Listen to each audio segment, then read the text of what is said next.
चलिए एक बार फिर से स्वागत है आपका। और आखिरी के दो स्टॉक्स जिनको हम पावर प्लेस कहते हैं उसमें भी दो हमने छोटे वाले सरकारी bank, oriental bank of commerce और इंडियन बैंक। इंडियन बैंक हालांकि इस पूरे लॉट में सबसे मजबूत बैंक है, लेकिन ओबीसी जो है पैसे की उम्मीद में आस लगाए बैठे हुए कि कब पैसा मिले और गाड़ी आगे बढ़े। तो इसमें नज़र रखिएगा। हमने कारण आपको बहुत सारे गिना दिए कि बैंक शेयरों में क्यों तेज़ी हो सकती है। और इंडियन बैंक बहुत ही स्ट्रांग है और इनके ऊपर अब बहुत गाज नहीं गिरनी है। कल जो एक bank of Baroda, Vijaya bank और देना बैंक के मर्जर का रेशियो आया था, उसमें एक चीज़ आपने गौर की हो कि जो सबसे स्ट्रांग था उसका रेशियो 72 था विजया बैंक का एज़ कम्पेयर टू देना। तो वैसे ही इंडियन बैंक के साथ भविष्य में कभी कुछ हुआ भी है इनके साथ कोई मर्जर तो रेशियो बेहतर रहेगा।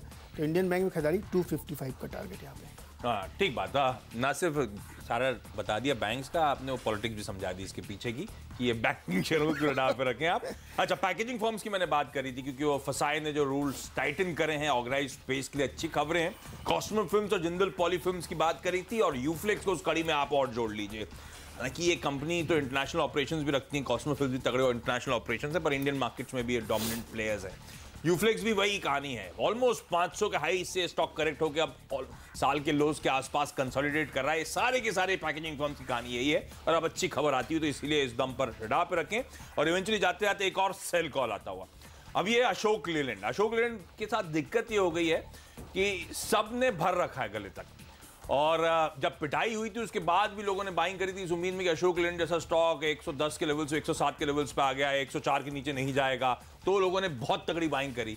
अब ये इवेंचुअली 100 के नीचे स्लिप होता हुआ नजर आया और अब पोजीशंस और तगड़ी अनवाइंडिंग का प्रेशर झेलती हुई नजर आएंगी। ध्यान रखें 95 तक के लेवल्स के लिए अशोक लेलैंड में अप्रोच करने के शायद मौके नजर आते हैं। अच्छा, मेरी पूरी टीम, भूल जाता हूं, पूरी टीम स्क्रीन पर लेकर आए। आज तो दोनों तरफ के मौके हैं, खरीदारी भी कर रहा हूं, बिकवाली भी कर रहा हूं। देखो बिकवाली वाले हमने अपने बहुत रख लिए हैं, पर वो सिर्फ मेटल ही मेटल था ना, कुछ और बस दो ही थीम लेकर चल रहे हो, मेटल और बैंक, जो मार्केट को ड्राइव कर सकते हैं। लेकिन आपकी टीम में एक वीएटेक वाबाक जो है ना, वो बहुत ही बेहतरीन कंपनी है और जिस तरीके से उसमें नॉर्वे के फंड ने खरीदा है ये कॉन्फिडेंस बिल्ड करता है। और इस समय जब सुबह वीरेंद्र बता रहे कि FII बहुत बेच रहे हैं, वहाँ पर बाहर से आके कोई खरीद रहा है तो ध्यान रखना चाहिए। 262 टारगेट मुझे लगता है बहुत आसानी से अचीव होना चाहिए। कंपनी बढ़िया है, कोई दिक्कत नहीं है। मेरी टीम पे नजर डालिए। मार्केट के मूड को लेकर थोड़े कंजर्वेटिव टारगेट ही रखे आज। अच्छा, इस पूरी टीम में मेटल है बेचने के लिए और सरकारी बैंक खरीदने के लिए, तो खरीदारी करने का मूड है मेरा। मुझे लग रहा है जैसे एशिया में लो लेवल से रिकवरी देखने को मिल रही है, शायद हमारे बाजार भी बहुत ज्यादा घबराने वाली बात ना हो। ये जरूर है कि हम बहुत तगड़ा आउट परफॉर्मेंस क्योंकि वीकेंड से पहले का सेशन है शायद ना दिखाए, लेकिन सरकारी बैंक्स में बाकी तो होप्स में है। जो सबसे फंडामेंटली स्ट्रांग है, जो आपने मेंशन भी करा, वो है इंडियन बैंक। इन सबसे बेहतर स्थिति, रीसेंट एक क्वार्टर नंबर्स खराब हुए तो उसके बाद अचानक वो तगड़ा करेक्शन देखने को मिला था स्टॉक में। लेकिन सरकारी बैंक्स में अच्छी क्वालिटी, अच्छी पेडिग्री में फिर वो इंडियन बैंक की समझ में आता है, जिसको आप अपने रडार पर रखें।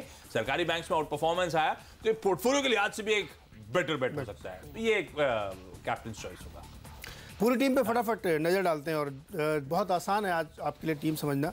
मेटल वाले शेयर हमने बेचने के लिए रखे हैं, ऊपर से Tata steel, JSW steel, Vedanta, Hindalco, Hindustan zinc. Simple reason है, ग्लोबल मार्केट में जिस तरीके का माहौल बना है, रिसेशन की बातें हो रही हैं, हाउसिंग की जो बात नई निकल के कल आई है कि एशिया से लेके अमेरिका तक रियल एस्टेट में मंदी दिख रही है, तो उसका इम्पैक्ट मेटल पे ज़्यादा पड़ता है। तो इसलिए 5 ऊपर के मेटल बेचने वाले। खरीदारी में नेस्ले, कल नेस्ले की जो खबर आई वो र्यूमर्स पे मत जाइएगा, फैसले को ध्यान से पढ़िएगा, वो इनके फेवर में है तो खरीदारी इसमें बनती है। अगर गिरावट हो तो और ज़्यादा कर सकते हैं आप। और bank, UCO, bank of Maharashtra, OBC और इंडियन बैंक, ये सब खरीद के चलिए। बहुत सारे कारण हमने आपको गिनाए हैं और जो फाइनेंस कमेटी है जिसके अध्यक्ष वीरप्पा मोइली है, कांग्रेस के नेता, वो भी कह रहे हैं कि PCA खत्म करना चाहिए। तो हमें लगता है इसमें तेज़ी बनेगी। ओके, मेरी टीम आपकी स्क्रीन पर आएगी। खरीदारी बिकवाली दोनों के मौके हम टटोल रहे थे, ढूंढ रहे थे। शुरुआत करी हिंदुस्तान कंस्ट्रक्शन के साथ, जहां पे राइट्स इशू के बाद से लगातार अपडेट्स आ रहे हैं और कल जो अपडेट आया डिस्क्लोजर, उसमें प्रमोटर एंटिटी ने कल करीब ये राइट्स इशू में करीब 22 करोड़ शेयर्स एक्वायर करें, तगड़ा चंक, 14.5% के आसपास का स्टेक रडार पर रखे अभी भी इस कंपनी को। Vascon engineers, Pune based real estate company, 50 crore रुपए के नॉन कोर एसेट्स को डाइवर्सिफाई करा इस कंपनी ने। ICICI बैंक, हालांकि एक सेल लेकिन एक रिलेटिव स्ट्रेंथ आपको इस स्टॉक में नजर आएगी, लेकिन प्रीवियस हाइज के आसपास खड़ा हुआ और ग्लोबल संकेत सपोर्टिव नहीं है।